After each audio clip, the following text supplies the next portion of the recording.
देखो अध्याय 8 हमारा चतुर्भुज चालू हो गया था। प्रश्नावली 8.1 चल रही थी, है ना। प्रश्नावली 8.1 और प्रश्नावली 8.1 में हमने कहाँ तक पढ़ चुके थे? प्रश्नावली 8.1 का हमने पहले सवाल कर लिए थे। आज हम प्रश्नावली 8.1 का दूसरा सवाल पढ़ेंगे। सेकंड सवाल क्या है हमारा? यदि एक समांतर चतुर्भुज के विकर्ण, यदि एक समांतर चतुर्भुज के विकर्ण, समांतर चतुर्भुज उस चतुर्भुज को कहा जाता है जिसकी सम्मुख भुजाएं बराबर होती है। ये वाली भुजा के बराबर ये वाली भुजा, ये वाली भुजा के बराबर ये वाली भुजा। यदि एक समांतर चतुर्भुज के विकर्ण, विकर्ण का मतलब ये होता है सम्मुख शीर्ष को मिलाने वाली भुजा, है ना। इस शीर्ष से लेकर के इस शीर्ष तक जाने वाली रेखा, ये पहला विकर्ण हो गई। और इस शीर्ष से लेकर के इस शीर्ष तक जाने वाली रेखा, ये क्या हो गई? दूसरा विकर्ण। क्लियर?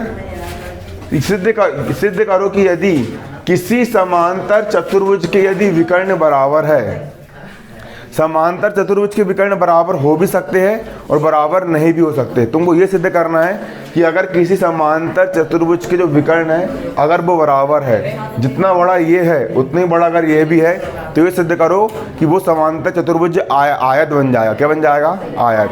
क्योंकि हमने पढ़े भी है समांतर चतुर्भुज और आयत में एक ही अंतर होता है कि आयत के सभी विकर्ण क्या होते हैं? बराबर होते हैं।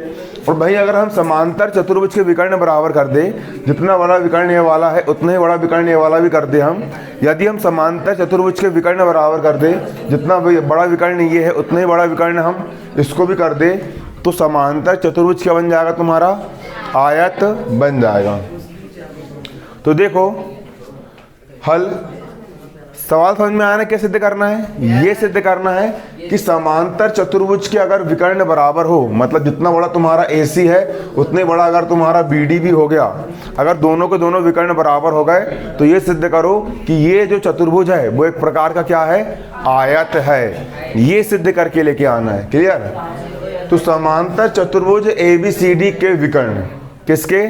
समांतर चतुर्भुज ABCD के विकर्ण, समांतर चतुर्भुज ABCD के विकर्ण। पहला विकर्ण क्या है तुम्हारा? AC है, विकर्ण AC। और विकर्ण कौन सा? DB। विकर्ण DB दोनों कैसे है? बराबर है। सवाल में दिया है कि समांतर चतुर्भुज के विकर्ण कैसे है? बराबर है ना। इसका विकर्ण AC और इसका विकर्ण DB, दोनों कैसे है? बराबर है। क्लियर? अब त्रिभुज ABC एवं त्रिभुज DCB में, त्रिभुज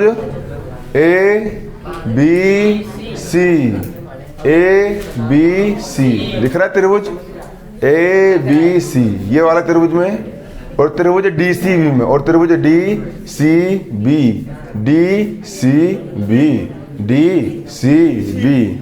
इस त्रिभुज में, दोनों त्रिभुज में देखो, इस त्रिभुज की AB भुजा और इस त्रिभुज की DC भुजा, दोनों की दोनों बराबर है। क्यों बराबर है? क्योंकि भैया ये समांतर चतुर्भुज है ना, और समांतर चतुर्भुज में अरे आमने सामने भुजा कैसी होती है? बराबर होती है। मतलब ज वाली भुजा और ज वाली भुजा, दोनों भुजा कैसी हो जाएगी? बराबर। अरे क्यों? क्योंकि समांतर चतुर्भुज है ना, उसमें आमने सामने भुजा बराबर होती ना। तो इस त्रिभुज की ज वाली भुजा AB, इस त्रिभुज की ज वाली भुजा DC, दोनों की दोनों बराबर हो जाएगी। क्या हो जाएगी?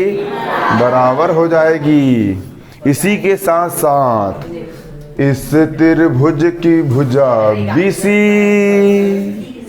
इस त्रिभुज की भुजा BC, अरे इस त्रिभुज की भुजा BC और इस त्रिभुज की भुजा BC उभयनिष्ठ है। मतलब BC बराबर BC कैसी? उभयनिष्ठ है। कैसी है? उभयनिष्ठ है।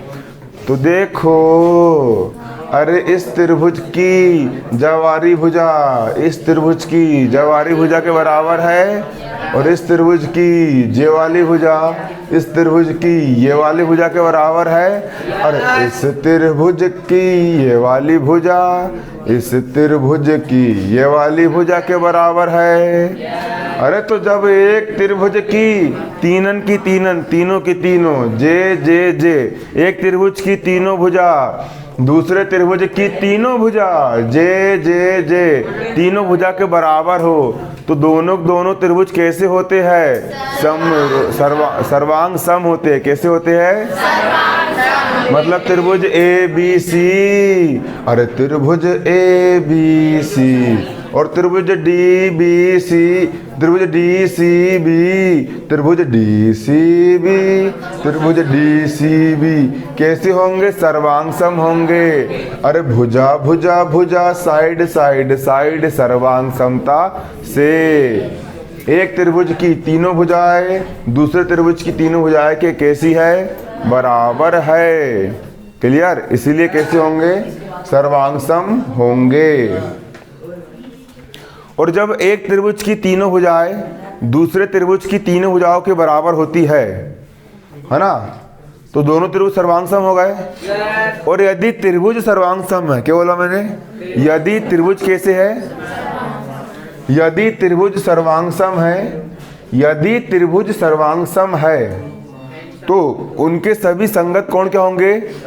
बराबर होंगे। संगत कोण क्या होंगे? मतलब इस त्रिभुज के लिए ये वाला कोण और इस त्रिभुज के लिए ये वाला कोण, दोनों कोण कैसे होंगे? बराबर। इस त्रिभुज के लिए वाला कोण, कोण ए बी सी, ये वाला कोण ए बी सी है ना, और इस त्रिभुज के लिए ये वाला कोण, कोण डी सी बी। कौन सा कोण? कोण डी सी, कोण डी सी बी। दोनों के दोनों कोण कैसे होंगे? बराबर होंगे। कौन से नियम से? CPCT नियम से, कि सर्वांग सम त्रिभुज के संगत कोण कैसे होते हैं? बराबर होते हैं।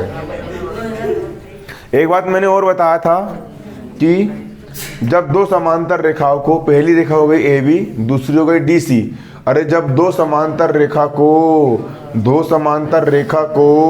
एक तिर्यक रेखा प्रतिच्छेद करती है, जब दो समांतर रेखा को एक तिर्यक रेखा प्रतिच्छेद करती है, जब दो समांतर रेखा को एक तिर्यक रेखा प्रतिच्छेद करती है, तो अंदर बने कोण, तो अंदर की ओर बने कोण।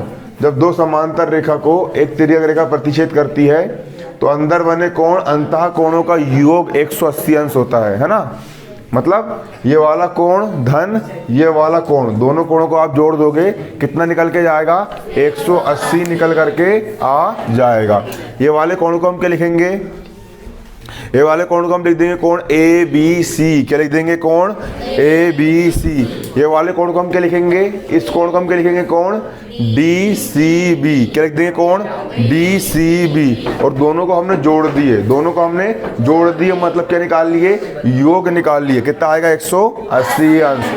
क्योंकि ये दोनों कोण तिर्यक रेखा के एक ही ओर बनने क्या है? अंतः कोण है। अब देखो ABC किसके बराबर है? DCB के बराबर है बराबर। ABC DCB के बराबर है। मतलब ABC को मैं क्या लिख सकता हूँ? DCB लिख सकता हूँ। और एक DCB और एक DCB, कितने DCB? 2 DCB। एक DCB और एक DCB, कितने DCB? 2 DCB। फिर 2 बटे में आएगा 180 के, 180 में 2 का भाग देंगे, कितना जाएगा? 90 जाएगा, है ना। समझ रहे हो ना? ABC को हम क्या लिख सकते हैं? कोण DCB लिख दिए। धन का धन DCB का यहाँ पर क्या हो गया? कोण DCB बराबर कितना? 180। एक DCB और एक DCB, 2 कोण DCB बराबर कितना? 180। अब यहाँ पर कोण DCB का कोण DCB 180 का 100, 2 इस तरफ गुणे में इस तरफ काय में आ गया? बटे में। 2 1 कम 2, 2 9 18, 2 0 0। कोण DCB का मान कितना आ गया? 90। कोण DCB का मान कितना आ गया? 90। और DCB ABC के बराबर है। जब DCB 90 का है तो ABC भी कितने का हो जाएगा? 90 का। कितने का हो जाएगा? 90 का हो जाएगा ना।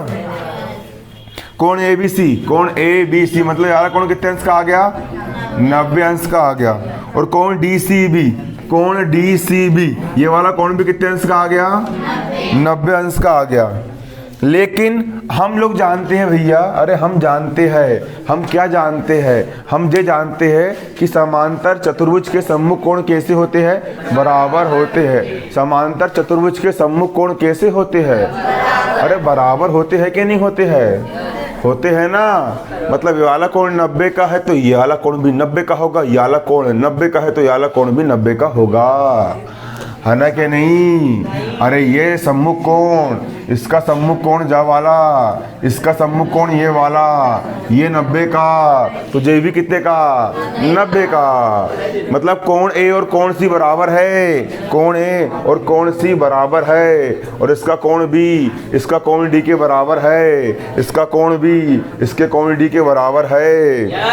मतलब कोण A 90 का है तो ये भी कितने का हो जाएगा, 90 का। ये है 90 का तो ये भी 90 का, ये है 90 का तो ये भी 90 का होगा ना, है ना कि नहीं। मतलब कोण A कोण B कोण C कोण D, कोण A कोण B कोण C कोण D कितने अंश का, 90 अंश का समकोण। 90 अंश मतलब समकोण।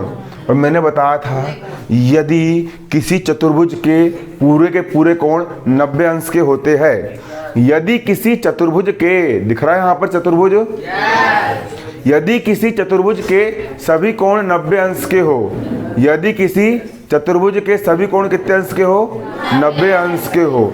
देखो यहाँ पर देखो, यदि किसी चतुर्भुज के सभी कोण 90 अंश को, ये भी 90 का, ये भी 90 का, ये भी 90 का, ये भी 90 का, तो वो चतुर्भुज क्या कहलाता है, आयत कहलाता है। अतः ABCD एक क्या है, आयत है। अतः ABCD क्या है, एक आयत है।